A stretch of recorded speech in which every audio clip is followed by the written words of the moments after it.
Tense হচ্ছে একটি কাজের সময়, আমরা একটি কাজ করেছিলাম সেই কাজের সময়টাকে টেন্স বলে। আজকে আমরা শিখবো future continuous tense. Future continuous tense কি স্যার? ফিউচার কন্টিনিউয়াস টেন্স হচ্ছে আমরা আগামীকাল একটি কাজ করতে থাকবো, সেই কাজটাকে বোঝায়। আমি আগামীকাল মানে ভবিষ্যতের কথা বললাম, ভবিষ্যতে একটি কাজ আমাদের চলতে থাকবে, চলমান থাকবে, তাকে আমরা বললাম কি একটি ফিউচার কন্টিনিউয়াস টেন্স। তো চলুন ফিউচার কন্টিনিউয়াস টেন্স সম্পর্কে আমরা জেনে। ফিউচার কন্টিনিউয়াস টেন্স সম্পর্কে জানতে হলে, কথা বলতে হলে সবার আগে ফিউচার কন্টিনিউয়াস টেন্সের স্ট্রাকচার জানতে হবে। ওই স্ট্রাকচার অনুযায়ী আমরা ইংরেজিতে কথা বলবো, সেন্টেন্স তৈরি করব এবং সেন্টেন্স মেক করব। তাহলে চলুন আমরা সেন্টেন্সের সাথে পরিচিত হয়ে যাই। আমি বললাম যে আমি আগামীকাল পড়তে থাকবো, তারা আগামীকাল খেলতে থাকবে, তারা আগামীকাল কাজ করতে থাকবে, আমি আগামীকাল কাজ করতে থাকবো, আমি আগামীকাল পড়তে থাকবো, আমি আগামীকাল খেলতে থাকবো, তাকে ফিউচার কন্টিনিউয়াস টেন্স বলে। ফিউচার কন্টিনিউয়াস টেন্সের স্ট্রাকচার হচ্ছে প্রথমে একটি সাবজেক্ট বসাবো, তারপর একটি উইল বি বসাবো, তারপর একটি ভার্ব বসাবো, আইএনজি এবং অবজেক্ট বসাবো। ওই সেন্টেন্সের স্ট্রাকচারটি আপনি খাতায় লিখে রাখতে পারেন, খুবই খুবই গুরুত্বপূর্ণ ভূমিকা পালন করবে আপনার স্টাডি লাইফে। তাহলে আমি বললাম আমি পড়াশোনা করব, আমি পড়াশোনা করব, I will be studying, I will be studying, এটা আমি বললাম। কিন্তু যখন আমি বলবো যে আমি আগামীকাল পড়াশোনা করব, আমি আগামীকাল পড়াশোনা করবো, বলতে পারি I will be studying tomorrow, I will be studying tomorrow. কিন্তু দেখেন আপনারা ওই যে একটি উইল বি, ওই জায়গা থেকে আমরা সাবজেক্ট আনলাম, প্রথমে সাবজেক্ট কিন্তু সাবজেক্টটা হচ্ছে আই, আর উইল বি আমরা ওই জায়গা থেকে উইল বি বসালাম, তারপরে একটি কি বললাম ভার্বের সাথে আইএনজি বসালাম। কিন্তু এবার আমরা বলবো যে আগামীকাল, আগামীকালের সাথে ওই জায়গায় একটি কি টুমরো বসে যাবে, টুমরো একটি বসে যাবে, এটি ওই জায়গায় আমরা একটি টুমরো বসিয়ে দিব।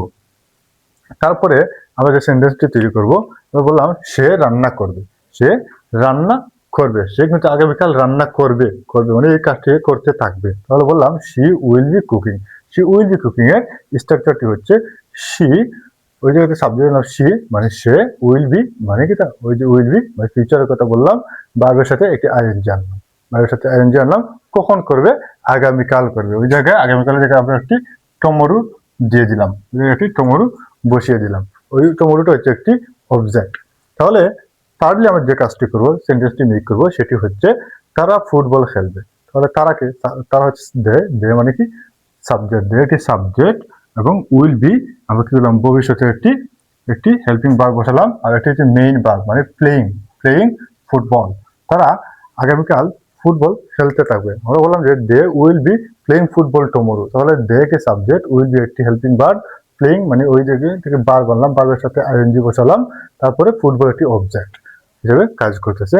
তারপর আমরা যে সেন্টেন্সটি তৈরি করব সেটি হচ্ছে আমরা টিভি দেখবো, আমরা টিভি দেখবো, কখন দেখবো? আগামীকাল দেখবো। আমরা বললাম we will be watching TV tomorrow, ওই জায়গায় একটি টুমরো বসিয়ে দিব, আমরা ওই জায়গায় একটি টুমরো বসিয়ে দিব।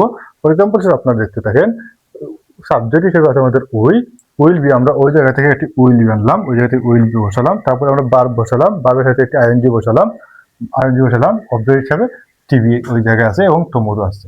তারপরে আমরা যে সেন্টেন্সটি মেক করবো সেটি হচ্ছে সে একটি বই পড়বে। আমরা বললাম সে একটি বই পড়বে, সে খেলতে থাকবে, সে খেতে থাকবে, সে নিউজ পেপার পড়তে থাকবে, সে আমাদের ক্লাসে ভিডিওটি দেখতে থাকবে, আমাদের ভিডিওটি দেখবে, সে কাজটি করবে। এবার আমরা হাজার হাজার সেন্টেন্স বলতে পারি, মেক করতে পারি। তাহলে চলুন আমরা বললাম সে একটি বই পড়বে, আমরা বললাম